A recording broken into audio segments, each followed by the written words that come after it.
Hello everyone, welcome back to my YouTube channel Shweta's world.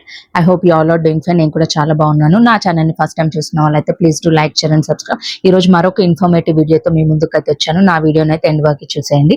So it's all about my delivery story అనమాట, part 2. So part 1లో నేను నా pregnancy journey చెప్పాను, 1 to 9 months నా health issues ఏంటి, condition ఎలా ఉండే, so అవన్నీ. సో పార్ట్ 2 వచ్చేసి డెలివరీ స్టోరీ అనమాట. నాకు ఐదర్ నార్మల్ అయిందా, లేదంటే C section or baby weight ఎంత ఉండే, బాబు ఆ పాప పుట్టిందా, ఏ హాస్పిటల్లో చేయించుకున్నాను, సో మీకు సిమ్టమ్స్ ఏమొచ్చాయి, సో ఇలాంటి అన్ని డీటెయిల్స్ కోసం ఈ బ్లాగ్ అయితే ఎండ్ వరకు చూసేయండి. సో ఫస్ట్ టైం మామ్ అవుతున్న వాళ్ళు, ఫస్ట్ ప్రెగ్నెన్సీ టైం వాళ్ళకైతే బాగా యూజ్ అవుతుందని చెప్పి వీడియో అయితే చేస్తున్నాను. సో ఏమాత్రం లేట్ చేయకుండా మనం వీడియోలోకి వెళ్ళిపోదాం. సో కొంతమంది ఎలా అంటే 9th month ఎంటర్ అవ్వగానే వాళ్ళకి ఏదో ఒక సిమ్టమ్ వచ్చి either normal all through C section delivery అయితే అయిపోతుంది. ఇంకొంతమందికి ఏంటంటే 9th month కంప్లీట్ అయి 10th లోకి ఎంటర్ అయ్యే ముందు వాళ్ళకి ఏవైనా సిమ్టమ్స్ రావడం, లేదంటే ఇంకా బేబీ ఎక్కువ రోజుల లోపల ఉంటే ప్రాబ్లం అవుతుందని చెప్పి సిజేరియన్ చేయడం అలా అవుతుందన్నమాట. సో నాకు కూడా అలానే అయిందనమాట. సో 9th month ఎంటర్ అవ్వగానే నాకు ఏ సిమ్టమ్స్ రాలేదు. ఆల్మోస్ట్ ఇంకో 2 days అయితే నాకు 9 కంప్లీట్ అయి 10th month పడుతుంది అనే టైంకి నాకైతే యాక్చువల్గా డెలివరీ చేశారు. ఇంకా వచ్చేసి నేను డెలివరీ చేయించుకున్న హాస్పిటల్ వచ్చేసి మేడ్చల్, మల్కాజ్గిరి డిస్టిక్ లో ఉన్న ప్రజ్ఞ హాస్పిటల్స్ అని చెప్పి. సరళ మేడం మీ అందరికి ఇన్స్టాలో ఫాలో అవుతే తెలిసే ఉంటుంది, చాలా ఫ్రెండ్లీ అనమాట మేడం. ఎప్పుడు ఏ ఇష్యూ కొంచెం సిమ్టమ్ గా అనిపించినా నేనైతే వాట్సాప్ లో టెక్స్ట్ చేసేదాన్ని, మేడం రిప్లై ఇచ్చేవారు డెఫినెట్ గా. నాట్ ఇమీడియట్లీ, బట్ తనకు ఫ్రీ టైం ఉన్నప్పుడు డెఫినెట్ గా తనైతే రిప్లై ఇచ్చేదన్నమాట. సో అలాగే చాలా పొలైట్ గా మాట్లాడతారు, చాలా పాజిటివ్ గా చెప్తారు. ఎంత డీటెయిల్ గా చెప్తారంటే అసలు నేను నిజంగా చాలా దూరం యాక్చువల్ గా మా ఇంటి నుండి హాస్పిటల్, బట్ నేను మేడం దగ్గరే చేయించుకోవాలని చెప్పి ఇన్స్టాలో రివ్యూస్ చూసి మరి నేను డెలివరీ అక్కడే చేయించుకున్నాను అనమాట. అండ్ వన్ మోర్ థింగ్ ఏంటంటే, నాకు 9th month కి ఎంటర్ అయిన ఒక 15-20 days కి నాకు కొంచెం బ్యాక్ పెయిన్ వచ్చిందనమాట. చాలా ఒక 3-4 days అలాగే కంటిన్యూ అయితే నేను మేడంకి టెక్స్ట్ చేశాను, ఇలా బ్యాక్ పెయిన్ వస్తుంది మేడం అని చెప్తే మేడం అన్నారు, సరే ఒకసారి హాస్పిటల్కి రండి స్కాన్ చేసి చూద్దామని చెప్పారు. సో ఇమీడియట్ గా నేను హాస్పిటల్కి వెళ్ళి స్కాన్ చేస్తే మైల్డ్ పెయిన్స్ అవి, బట్ నాట్ కంప్లీట్లీ అని చెప్పారు. ఓకే, కొంచెం పెయిన్స్ అదే ఇంక్రీజ్ అవ్వడానికి నాకు ఇంజెక్షన్స్ ఇచ్చారనమాట. ఇట్లా అవర్లీ వైజ్ కొంచెం డోస్ ఉంటుంది కదా, వాళ్ళకి తెలిసి ఉంటుంది. సో ఎంతవరకు ఇవ్వాలో అన్ని డోసెస్ అయితే నాకు ఇచ్చారు. 1 day మొత్తం నేను అడ్మిట్ అయి ఉన్నాను హాస్పిటల్లో. బట్ అవే పెయిన్స్ తో కంటిన్యూ అయింది, బ్యాక్ పెయిన్, మైల్డ్ పెయిన్స్ తప్ప. నాకు పెద్దగా ఇంకా ఇంజెక్షన్స్ ఇచ్చినా నాకు ఏ పెయిన్ అయితే ఇంక్రీజ్ అవ్వలేదు. నాకు అసలు డెలివరీ అయ్యే సిమ్టమే ఎక్కడ కనిపించలేదు. ఇంకా మేడం అన్నారు, మేబీ ఇంకా టైం ఉంది కదా, ఇంకా 10th month కి రాలేదు కదా, సరే ఇంకొక 1 week టైం చూద్దాము, ఈ లోపు అవ్వకపోతే సిజేరియన్ చేసేద్దాము అని చెప్పి మళ్ళీ పంపించేశారు. సో నేను 1 day అడ్మిట్ అయ్యి మళ్ళీ డిశ్చార్జ్ అయ్యి ఇంటికి వెళ్ళిపోయాను అనమాట. వెళ్ళిపోయిన తర్వాత ఇంకా ఒక పర్టికులర్ డేట్ రోజు ఈ రోజు వచ్చేసి అడ్మిట్ అయిపోమని చెప్పారు. సో నేను ముందు రోజు వెళ్ళి నైట్ అయితే అడ్మిట్ అయిపోయాను. మళ్ళీ ఆ రోజు కూడా సేమ్ చేశారనమాట, పెయిన్స్ రావడానికి ఇంజెక్షన్స్ ఇచ్చారు. ఆల్రెడీ ఇచ్చే డోస్ కంటే కూడా ఇంకొకటి ఎక్కువే ఇచ్చారు నాకు డోసు పెయిన్స్ రావడానికి. బట్ నాకేంటంటే పెయిన్స్ కంప్లీట్ గా లేవని కాదు, ఉండే కానీ చాలా మైల్డ్ అనమాట. డెలివరీ అయ్యేంత పెయిన్స్ అయితే నాకు రాలేదు, భరించలేనంత. ఎంత ట్రై చేసినా నాకు పెయిన్స్ అనేవి అసలు ఇంక్రీజ్ అవ్వలేదు, ఇంకా రాలేదు. ఓవర్ నైట్ మొత్తం మళ్ళీ చూసారు, ఇంకొక రోజు మొత్తం, కానీ అవ్వలేదు. ఏ స్క్వాట్స్ చేసినా, ఏం వాకింగ్ చేసినా, అసలు ఏమైనా నాకు నార్మల్ అవ్వలేదు, ఏ ఇంజెక్షన్స్ చేసినా కూడా. సో ఫైనల్ గా ఏం చేశారంటే నెక్స్ట్ డే మార్నింగ్ 8 కల్లా నాకు ఇన్ఫార్మ్ చేశారు, సో మీకు ఎంత మెడిసిన్ ఇచ్చినా మీకు పెయిన్స్ అనేది ఇంక్రీజ్ అవ్వట్లేదు, సో నార్మల్ డెలివరీ అయ్యేలాగా లేదు. నెక్స్ట్ డే అయితే మీకు 9 months కూడా కంప్లీట్ అయ్యి 10th month లోకి వెళ్తారు, బేబీ లోపల ఉండడం అంత మంచిది కాదు, సో సిజేరియన్ చేసేద్దామని మేడం కన్ఫర్మ్ చేశారని నాకు హాస్పిటల్లో స్టాఫ్ అయితే ఇన్ఫార్మ్ చేశారు. సో లైట్ గా ఇడ్లీ అలా టిఫిన్ తినిపించేసి రెడీగా ఉంచమని చెప్పారు మా మమ్మీకి. సో 8:30కి అలా ఆ టైంలో చెప్పారు. ఇంకా యాజ్ యూజువల్ గా నేను లైట్ గా బ్రేక్ఫాస్ట్ చేసేసి ఇంకా ఆల్రెడీ ఇంకా మార్నింగే కాబట్టి నన్ను రెడీ చేసేసుకొని ఇంకా వీల్ చైర్ హాస్పిటల్లో ఉన్న మన ఆపరేషన్ థియేటర్ పై ఫ్లోర్ లో ఉండే, సో తీసుకెళ్లారనమాట. యాక్చువల్లీ నాకు చాలా కొత్త, ఫస్ట్ టైం ప్రెగ్నెన్సీ. అందులో నేను ఎంత కష్టపడ్డానంటే నార్మల్ అవ్వడానికి. ఈవెన్ 4-5 months ఉన్నప్పటి నుండి మేడం దగ్గర నేను ప్రికాషన్స్ తీసుకొని ఏ వర్కౌట్స్ చేస్తే బావుంటుంది, నార్మల్ అవ్వడానికి, ఎలా ఉండాలి అని చెప్పి అన్నీ కింద కూర్చోవడము, ఇండియన్ టాయిలెట్‌కి వెళ్ళడము, డైలీ స్క్వాట్స్ చేయడము, వాకింగ్ చేయడము, స్టెప్స్ ఎక్కడము ఇలాంటివన్నీ చేశాను. బట్ నాకైతే నార్మల్ అవ్వలేదు. ఇంకా సిజేరియన్స్ ఇంక నాకు తెలీదు గదా! ఫస్ట్ టైమ్ అసలు సిజేరియన్ అంటే ఏం చేస్తారు? పెయిన్ ఎలా ఉంటుందని. ఇంకా ఏదో బేబీ వస్తుంది కదా! అని ఎక్సైట్‌మెంట్‌లో ఇంకా సిజేరియన్ అన్నా గాని నేనంత టెన్షన్ ఏం తీసుకోలేదు. ముందు నుంచే సిజేరియన్ అంటే మేబీ నేను చాలా టెన్షన్ తీసుకునేదాన్ని. బట్ వాళ్ళు ఆ రోజు ముందే ఇమ్మీడియేట్‌గా నాకు ఇన్ఫార్మ్ చేసేసరికి ఇంక అంత అనిపించలేదు. చెప్పారు. ఒక హాఫ్ అన్ అవర్‌లో మా మమ్మీ బ్రేక్‌ఫాస్ట్ తినిపిచ్చేసింది. ఇంకా నాకు ఆ హాస్పిటల్ డ్రెస్ ఏసేసి ఆపరేషన్ థియేటర్‌కి తీసుకెళ్ళిపోయారనమాట. సో, ఇంకొకటేంటంటే ఆ రోజు నేనే ఫస్ట్ పేషెంట్ అనమాట సిజేరియన్ చేయడానికి. సో, నాకే అన్నీ ఫస్ట్ రెడీ చేసేసారు థియేటర్‌లో. ఇంకా మేడమ్ వచ్చి సిజేరియన్‌కి కూడా స్టార్ట్ చేసేసిందనమాట. నన్ను ఆల్‌మోస్ట్ తీసుకెళ్ళింది అరౌండ్ 9-9:30 మధ్యలో తీసుకెళ్లారు. ఇంకా వారి ఫార్మాలిటీస్ అన్నీ కంప్లీట్ చేసిన తర్వాత ఎగ్జాక్ట్‌గా 10:34కి బేబీనయితే బయటికి తీసేసారనమాట. Yeah! Finally it's a baby boy. చాలా హ్యాపీ అన్నమాట మేమందరం అసలు. ఆహ్, సిజేరియన్ అవ్వగానే మేడమ్ ఇట్లా బయటికి తీసేసి బాబు పుట్టారు మీకని చెప్పాను. ఇంకా నా ఫేస్‌లో గ్లో చూసి వాళ్ళు షాక్ అయ్యారన్నమాట. "అసలెంత హ్యాపీగుంది నీ ఫేస్ తెలుసా? అంత ఆహ్, కనిపిస్తుంది క్లియర్‌గా బాబు అనేసరికి నీ ఫేస్‌లో" అని వాళ్ళే షాక్ అయ్యారు. ఇంకా ఇమ్మీడియేట్‌గా లోపలున్న ఆయమ్మ వాళ్ళు కూడా బయట మా మమ్మీ వెయిట్ చేస్తుంటే వెళ్లి చెప్పారంట. "తెల్లగున్నాడు మీకు మనవడు పుట్టాడని" చెప్పి. ఇంకా ఆమె అసలు ఇంక ఎగిరిపోయిందనమాట. ఫుల్ హ్యాపీ అసలు. జెండర్ డిస్క్రిమినేషన్ అనేది కాదు. బట్ అదేంటో ఒక బాయ్ అంటే కొంచెం ఫస్ట్ టైమ్ ఎవరికైనా ఓకేలే అన్నట్టుంటది. బట్ ఎంత నేను లోపల హ్యాపీగున్నా నాకు మళ్ళీ టెన్షనే అన్నమాట. నెక్స్ట్ టైమ్‌కి గర్ల్ అవుతదా? లేదా? అని జెప్పి. ఫస్ట్ టైమ్ అయినంత ఈజీ కాదు అని అనిపిస్తుంది. బట్ ఈ జనరేషన్‌కి ఒక బాయ్, ఒక గర్ల్ కంపల్సరీ ఉండాలన్నమాట. ఏదైనా బ్యాలెన్స్‌డ్‌గా. ఇద్దరు అబ్బాయిలున్నా కష్టమే, ఇద్దరు అమ్మాయిలున్నా కష్టమే. సో, ఇద్దరు అమ్మాయిలున్నా that's okay. We can manage. But ఇద్దరు అబ్బాయిలుంటే ఎలా అనేది ఒక క్వెషన్ మార్క్ అన్నమాట ప్రెజెంట్ జనరేషన్ పేరెంట్స్‌కి. యాహ్! ఫైనల్‌గా బేబీ బాయ్ పుట్టేసాడన్నమాట. అండ్ వాడి వెయిట్ కూడా చాలా ఐడియల్ వెయిట్ అన్నమాట. 2.85 సంథింగ్ ఎంతో పుట్టాడన్నమాట. వాడి వెయిట్‌కి ఈజీగా నార్మల్ డెలివరీ అవ్వాలి.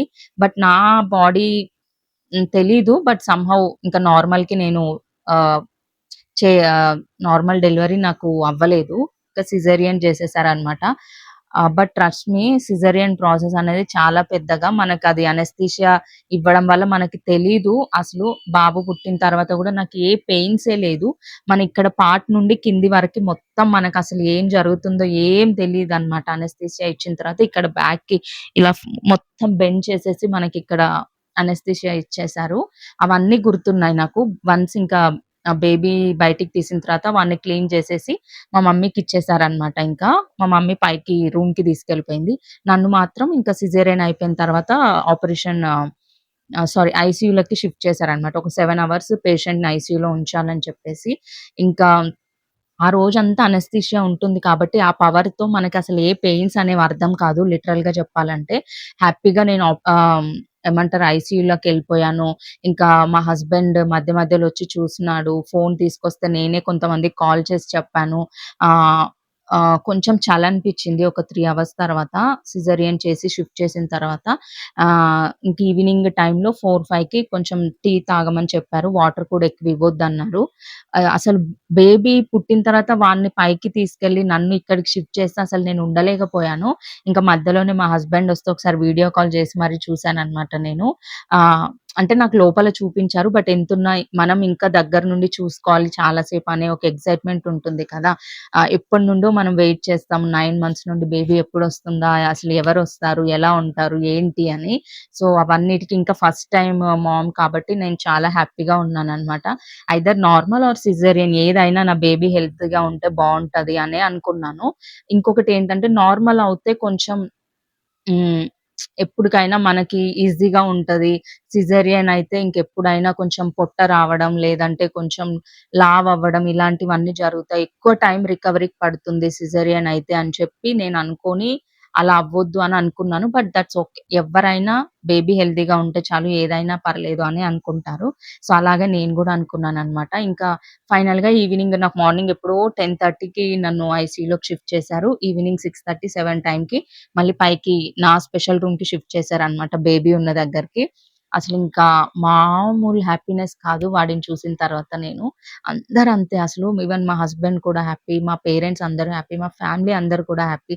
ఫస్టే బాబు పుట్టాడు. చాలా తెల్లగా పుట్టాడు. మంచిగున్నాడు అని చెప్పి అందరన్నారక్కడ.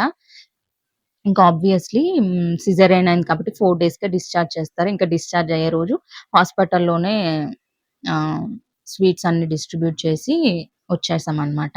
ఆ రోజు ఇంకా ఊరికే రారాదు కాబట్టి స్వీట్స్ ఇచ్చేసి అలా తీసుకొనొచ్చాము బేబీని.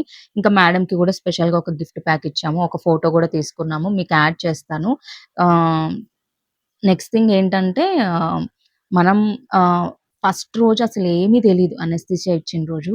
తర్వాత రోజు ఇంకా మార్నింగ్ లేచి మనకి యూరిన్ పైప్ గూడా తీసేస్తారు. నడిపిచ్చేసేయండి బాత్రూమ్‌కి తనని తీసుకెళ్ళండి అని చెప్పేస్తారు. అది అస్సలైన పెయిన్ అంటే నేను లైఫ్‌లో ఇప్పటివరకి అంత పెయిన్ నేనెప్పుడు సఫర్ అవ్వలేదు. అదే అన్నమాట.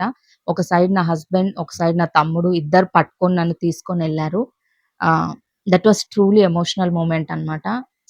బేబీ పుట్టినప్పుడు ఎంత ఎమోషనల్ అయ్యానో నేను ఆపరేషన్ థియేటర్‌లో. ఇప్పుడు కూడా అంతే అన్నమాట. ఎవ్వరి సపోర్ట్ వాళ్ళ సపోర్ట్ చాలా అవసరం ఆ టైంలో నాకు. బికాజ్ ఒక సైడ్ సెలైన్ పైప్ ఉంటుంది. ఎటు కదలలేము. ఇంకో సైడ్ యూరిన్ పైప్ ఉంటుంది. కూర్చోలేము. ఆహ్, మనం కదిలించడానికి కూడా ఒక మనిషి అవసరం పడుతుంది ఒక 2 డేస్ వరకి. అలాంటి టైంలో నాకు నా తమ్ముడు, నా హస్బెండ్ ఇద్దరు పక్క నుండి చాలా సపోర్ట్ చేశారనమాట. ఎటు అంటే అటు జరిపారు, కదిలారు. బాబుకి ఫీడింగ్ చేయాలి, నేను బాత్రూమ్‌కి తీసుకెళ్ళాలి. డైలీ మార్నింగ్ కొంచెం వాకింగ్ చేపిచ్చారు. అటు ఇటు తీసుకొని సో దట్ నేను కొంచెం ఈజీగా రికవర్ అవ్వాలని. బట్ నాకెందుకో తెలీదు ఈ పెయిన్ చాలా వచ్చిందనమాట. సిజేరియన్ అయిన నెక్స్ట్ డే అసలు లిటరల్‌గా ఇలా కూర్చోలేకపోయాను. ఇలా ఉంటుండే నా మెడలన్నీ. మేడమ్‌కి చెప్తే మేడమ్ అన్నారు, "వాటర్ బాగా తీసుకో అది కామనే పోతుందన్నారు." బట్ ఏం వాటర్ తాగినా నాకసలది క్యూర్ అవ్వలేదు. ఇంక తర్వాత చెప్తే ఒక టాబ్లెట్ ఇచ్చారు. ఈవెన్ డిశ్చార్జ్ అయ్యి కార్‌లో ఇంటి వరకు జర్నీ చేయాలని చెప్పి అంతసేపు నేనిలా కూర్చోలేనని ఒక టాబ్లెట్ మేడమ్‌తో రాయించుకొని అది తీసేసుకొని ఆ టాబ్లెట్ యేసుకొని కారెక్కే ముందు నేనైతే ఇంటికొచ్చేసాను డిశ్చార్జ్ అయ్యి. ఇంక అందరూ కూడా చాలా హ్యాపీ అనమాట. లిటరల్‌గా 3 డేస్ ఉన్నాను. సెప్టెంబర్ 9థ్ రోజు నాకు డెలివరీ అయింది. నేను 8థ్ రోజు నైట్ వెళ్లి అడ్మిట్ అయ్యాను. సెప్టెంబర్ 2023 అనమాట బాబు పుట్టింది. ఆహ్, కొంచెం సిమిలర్ టు ఇంకా ఏంటంటే ముందు రోజు కృష్ణాష్టమి ఉండే.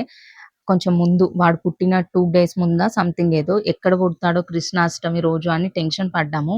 మోస్ట్‌లీ అష్టమి రోజు పుట్టొద్దు అని కొన్ని ఉంటాయి గదా! సో, అలా అనుకున్నాము. బట్ నాకసలు ఆ ఛాన్సే లేకుండా పోయింది. ఇంకా నెక్స్ట్ డేకయితే ఆల్‌మోస్ట్ 10 పడిపోతాయి. 10 మంత్స్‌లోకెళ్తాను. బేబీ లోపల ఇంకా ఉమ్మ నీరు తాగేస్తది. హెల్తీగా ఉండదు. మాక్సిమం ఇంకా మనం వెయిట్ చేయొద్దు. ఆల్రెడీ మీకిచ్చేంత టైం ఇచ్చామని మేడం కన్ఫర్మ్ చేశారు. సర్లే అని చెప్పి మేము ఇంకా సిజేరియన్‌కి ఓకే అని చెప్పి ఇలా నా డెలివరీ అయితే చేయించుకొని హ్యాపీగా వాడిని తీసుకొనైతే ఇంటికొచ్చామనమాట. ఇంటికొచ్చి గూడా గ్రాండ్‌గా వెల్కమ్ చేసింది మా చెల్లి. మేమొచ్చేసరికే ఇక్కడ వెల్కమ్ ప్రింట్స్ అని రాసి వాడికి ఒక ఫోటో షూట్ చేశామనమాట. ఫ్లవర్స్‌తో మొత్తం ఇలా డెకరేట్ చేసింది. థట్ వాస్ రియల్లీ ఇంకా నేను మా ఇంట్లో పెద్దమ్మాయిని. అందులోను ఫస్ట్ గ్రాండ్ సన్ వాడు, ఫస్ట్ డాటర్ నేను. సో, వాడే ఫస్ట్ గాబట్టి ఎంత ఉన్నా ఫస్ట్ వాళ్ళకి అన్నీ గ్రాండ్‌గానే జరుగుతాయి.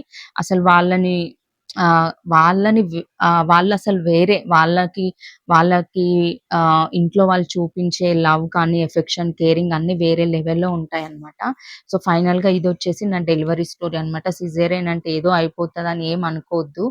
అది కూడా ఒక ప్రాసెస్సే. దానికి రికవర్ కావాలి, నార్మల్‌కి రికవర్ కావాలి. బట్ ఏంటంటే అందరూ నార్మల్ అయితే తొందరగా అయిపోతది. కొంచెం సేపు పెయిన్ భరిస్తే. అదే సిజేరియన్ అయితే కట్ చేయాలి, దాన్ని కుట్లేయాలి, అవి మానాలి, ఇది అది అని చెప్పి అంటారనే ఒక్కటే తప్ప మిగతాదేం లేదు. దేనికైనా పెయిన్ ఉంటుంది. దేన్నైనా భరించాల్సిందే. బేబీ హెల్తీగా ఉంటే చాలు. ఫైనల్‌గా ఇదే మనం అనుకోవాలి. ఇంకా డిశ్చార్జ్ అయ్యొచ్చే ముందు మేడం కూడా ఒక 1 వీక్ తర్వాత నన్ను చెకప్‌కి మళ్ళీ రమ్మంటే, నేను యాజ్ యూజువల్‌గా మళ్ళీ వెళ్ళినప్పుడు స్టిచెస్ దగ్గర నాకు క్లీన్ చేసేసి అవి ఇప్పేసారనమాట. ఇంకా నాకు ఏ ప్రాబ్లమ్ రాలేదు. సో, బేబీకి కూడా అందులోనే పీడియాట్రిషియన్ డాక్టర్ ఉంటారు. నరేష్ డాక్టర్ అని చెప్పి ఉండే అప్పట్లో. సో, నేను చూయించుకున్నప్పుడు ఇంకా ఆ డాక్టర్ దగ్గరే బాబుని కూడా చూయించామనమాట. జాండీస్ టెస్ట్ అవన్నీ చేశారు. పుట్టగానే వ్యాక్సిన్ ఇచ్చారు. సో ఆ జాండీస్ టెస్ట్‌కి వాడికి బ్లడ్ తీశారనమాట. మా హస్బెండ్, మమ్మీ తీసుకొనెళ్లారు వాడిని. Literally like they were very emotional అనమాట. ఇంత చిన్న బాబుకి బ్లడ్ తీస్తుర్రు, వాడు ఏడుస్తుండు అని చెప్పి. That was very cute moments అన్నమాట. అవి మళ్ళీ మళ్ళీ రావు. బట్ థాంక్ గాడ్ బాబుకి ఏ జాండీస్ లేదు. ఏ హెల్త్ ఇష్యూస్ లేవు. వాడు హ్యాపీగా నా దగ్గరే ఉన్నాడు. డెలివరీ అయిన దగ్గర నుండి కూడా. ఎందుకంటే కొంతమందికి ఎలా ఉంటుందంటే బేబీ బయటికి రాంగానే జాండీస్ ఉన్నాయి. లేదంటే ఇది ఉందని చెప్పి ఎన్‌ఐసీయూలో పెడతారు. మదర్ ఒక దగ్గర, బేబీ ఒక దగ్గర. ఆ స్ట్రగుల్ అనేది చాలా కష్టం నిజంగా. బట్ నాకలా ఏం అవ్వలేదు. I'm very thankful to God ఇప్పటికి కూడా అలాంటి ఏం ప్రాబ్లమ్ రాలేదు అని చెప్పి. So, this is my son birth story. Yes. So, ఫైనల్‌గా ఇదొచ్చేసి నా కంప్లీట్ డెలివరీ స్టోరీ అన్నమాట. అండ్ మీకు నేను నిజంగా సజెస్ట్ చేస్తున్నాను. ఆహ్, డాక్టర్ సరళ మేడం మీరొకసారి వెళ్లి చూడండి. యాక్చువల్‌గా నేను 5 మంత్స్ వరకి కూడా మా ఊర్లో చూయించుకున్నాను ఒక హాస్పిటల్‌లో. 5 మంత్స్ తర్వాత ఇన్‌స్టాలో మేడం ఆహ్, the way she is moving with the patients అది చూసి నేను ఒక్కసారి విజిట్ అవుదామని చెప్పి మా హస్బెండ్‌ని తీసుకొనెళ్ళాను. అసల ఆ ఫస్ట్ విజిట్‌కే మేమైతే ఫిదా అయిపోయాం అసలు. మేడం చెప్పే వర్డ్స్‌కి, ఆ పాజిటివిటీకి, ఆమె ఇచ్చే మోటివేషన్‌కి అసలు ఇలా ఉండాలి, అలా ఉండాలి, మీరు ఇవి తినాలి, అవి తినాలి, ఇట్లా అసలు ఎంత ఎప్పుడు సీరియస్‌గా ఉండరు. మేడం నవ్వుతూనే చెప్తారనమాట. అసలు మనకే ప్రాబ్లమ్స్ ఉన్నా గాని మేడంతో మాట్లాడితే అసలు అవి ఒక ప్రాబ్లమేనా? ఇంతే గదా! అయిపోతదిలే అనే కాన్ఫిడెన్స్ మనకు కూడా వస్తదనమాట. మీరు కూడా ఒక్కసారి విజిట్ చేయండనమాట. ప్రజ్ఞ హాస్పిటల్‌కి. ఒక్కసారి మేడం దగ్గరికెళ్ళండి. మీకు ఐ మీన్ మేడం చాలా బాగా చూస్తారు యాక్చువల్‌గా. సో, నేను అందుకని జెప్పి వెళ్ళాను. నేను సజెస్ట్ చేస్తున్నాను పర్సనల్‌గా. మీకెవరికైనా ఇంట్రెస్ట్ ఉంటే వెళ్లి విజిట్ అవ్వచ్చు హాస్పిటల్. హాస్పిటల్ అడ్రెస్ తెలియకపోతే మనకి ఆహ్, మేడ్చల్ కొంపల్లి, మేడ్చల్‌కెళ్తుంటే అక్కడే ఉంటుందనమాట. ఓఆర్ఆర్‌కి దగ్గరలో మల్కాజ్గిరి డిస్ట్రిక్ట్. మీకు గూగుల్‌లో కొట్టినా వస్తుంది. ప్రజ్ఞ హాస్పిటల్ మేడ్చల్ అని చెప్పి వచ్చేస్తుందనమాట. సో, ఇదొచ్చేసి నా డెలివరీ స్టోరీ అనమాట. అండ్ నాకు ఫైనల్‌గా సి సెక్షనే జరిగింది. ఏదైతే కాకూడదనుకున్నానో అదే అయింది. బట్ చాలా హ్యాపీ అనమాట అందరం ఫైనల్‌గా. ఇగ ఇంకా ఫస్ట్ గ్రాండ్ సన్ కదా! మా ఫ్యామిలీలో అందరూ కూడా హ్యాపీ అనమాట. హ్యాపీగా 4 డేస్ తర్వాత డిశ్చార్జ్ అయ్యి ఇంటికొచ్చేసాము. This is my delivery story part 2.